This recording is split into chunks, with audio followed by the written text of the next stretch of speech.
धन्यवाद. या व्यासपीठावर कविता सादर करण्याची संधी मला मिळते आहे. मित्रांनो, या विचारपीठावर आदरणीय आमचे मार्गदर्शक गव्हाणे सरांची उपस्थिती आहे. आतापर्यंत अनेकांनी शेतीवर कविता सादर केल्या, शेतकऱ्यावर कविता सादर केल्या, सासू सुनेवर, आईवर, वडिलांवर आणि भावाभावावर कविता सादर केल्या. मात्र साहित्यिक तो असतो जो वास्तवाला भेटतो. आणि आज महाराष्ट्राचा सर्वात ज्वलंत प्रश्न आणि सगळ्यांच्या जिव्हाळ्याचा प्रश्न आहे राजकारण. त्या राजकारणावरची कविता या ठिकाणी मी तुमच्यासमोर सादर करणार आहे. आदरणीय गव्हाणे सरांची क्षमा मागून सादर करणार आहे, कारण मी एका पक्षाचा कार्यकर्ता आहे आणि कार्यकर्त्याची काय अवस्था आहे हे या कवितेतून सांगणार आहे. ज्या मुलाचा बाप कार्यकर्ता आहे, ज्या बापाचा मुला कार्यकर्ता आहे, ज्या आईचा मुलगा कार्यकर्ता आहे, त्यांनाच माहिती आहे कार्यकर्ता असण्याचं दुःख काय. मित्रांनो, आवडली तर टाळ्या वाजवून नक्की कवितेला जाते. कवितेचं शीर्षक आहे कार्यकर्ता. ओ साहेब, माझ्या पोराला कार्यकर्ता म्हणून तुमच्या पक्षात घ्याल का. बाप विनंती करतोय. त्याची जी अवस्था झालेली आहे ती अवस्था पाहून बाप त्या पक्षाच्या अध्यक्ष असेल, आमदार असेल, खासदार असेल, तालुका अध्यक्ष, जिल्हाध्यक्ष जो असेल तो त्याला विनंती करतोय, ओ साहेब, माझ्या मुलाला कार्यकर्ता म्हणून तुमच्या पक्षात घ्याल का. कारण कार्यकर्त्याच्या सगळ्या कॅटेगरी त्यांनी पूर्ण केलेल्या आहेत. काय कॅटेगरी आहे. तो रात्री 11 वाजेशिवाय आता घरी येत नाही. तो रोज रात्री 11 वाजेशिवाय घरी येत नाही. नाईटी मारल्याशिवाय त्याचा दिवस जात नाही. झप्पा, जॅकेट, कोट, मोबाईल सगळं आहे. पांढरा झप्पा, जॅकेट, कोट, मोबाईल त्याच्याकडे सगळं आहे. फक्त त्याच्या गाडीला पेट्रोल आणि मोबाईलला नेट बॅलन्स तुम्ही द्याल का. ओ साहेब, माझ्या पोराला कार्यकर्ता म्हणून तुमच्या पक्षात तुम्ही घ्याल का. वडील पुढच्या चरणामध्ये काय होतात. अतिशय वाईट परिस्थिती आहे. मागच्याच महिन्यात त्यानं बायकोचं मंगळसूत्र मोडलं. कार्यकर्त्याच्या बापाला माहिती आहे त्याची अवस्था काय आहे. मागच्याच महिन्यात त्यानं बायकोचं मंगळसूत्र मोडलं. तीच सांगत होती त्यानं आता नव्या मैत्रिणीशी नातं जोडलं. नेत्याच्या मनावर गेलाय. मी क्षमा मागून बोलतोय, कार्यकर्त्याचं दुःख बोलतोय. मागच्याच महिन्यात त्यानं बायकोचं मंगळसूत्र मोडलं. तीच सांगत होती त्यानं नव्या मैत्रिणीशी नातं जोडलं. पत्ता, दारू, जुगार, दलाली आणि पोलिसांची पंढरगिरी सगळं सुरू आहे. दारू, पत्ता, जुगार, दलाली आणि पोलिसांची पंढरगिरी सगळं सुरू आहे. तरीही वसुधैव कुटुंबम असं तो काहीतरी म्हणतो. साहेब, त्याच्या सोबत तुम्ही ते गाल का. ओ साहेब, माझ्या पोराला कार्यकर्ता म्हणून तुमच्या पक्षात तुम्ही घ्याल का. परवा काय झालं. परवाच त्याच्या आजारी आईला तो सरकारी दवाखान्यात घेऊन गेला.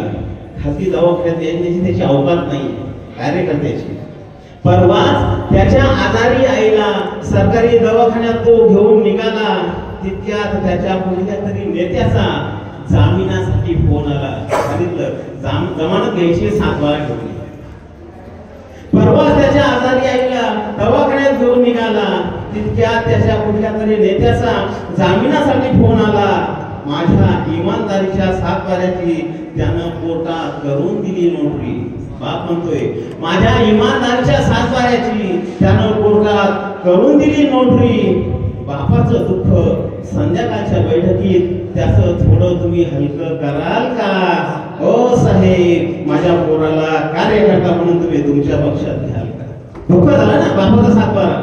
मग ते दुःखाचा निचरा संध्याकाळी बसावं लागतं. बाप विनंती करते, संध्याकाळी तुम्ही बसाल का. बाप सांगतोय, मी लढलोय. कसा लढलोय, कुणासोबत लढलोय.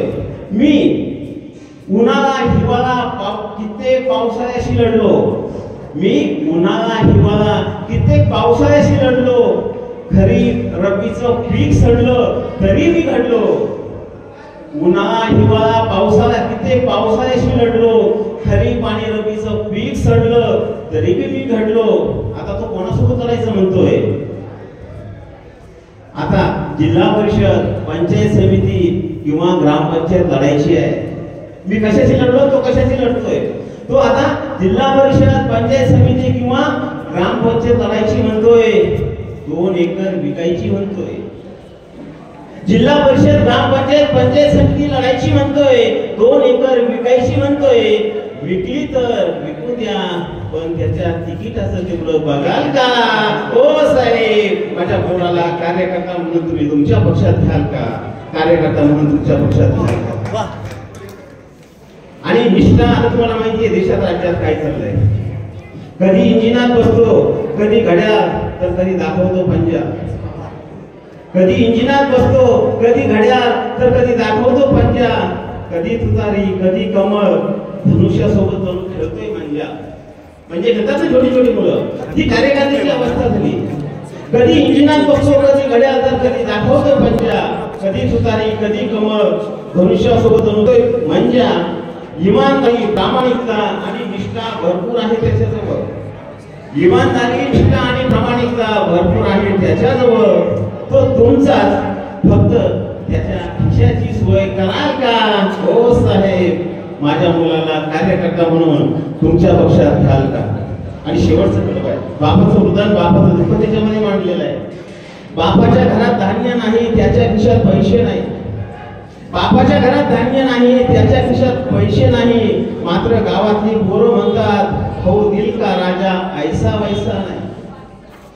बापाच्या घरात धान्य नाही, त्याच्या खिशात पैसा नाही. गावातली पोरं मात्र म्हणतात, हो दिल का राजा ऐसा वैसा नाही. व्हॉट्सअप, इंस्टा, फेसबुक स्टेटसला सगळीकडे त्याचंच राज्य आहे.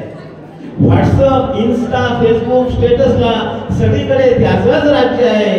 पोरग गमावलंय बापानं, पोरग गमावलंय बापानं. साहेब, कार्यकर्त्यातून मला परत द्याल का? हो साहेब, माझ्या पोराला कार्यकर्ता म्हणून तुमच्या पक्षात घ्याल का? माझ्या पोराला कार्यकर्ता म्हणून तुमच्या पक्षात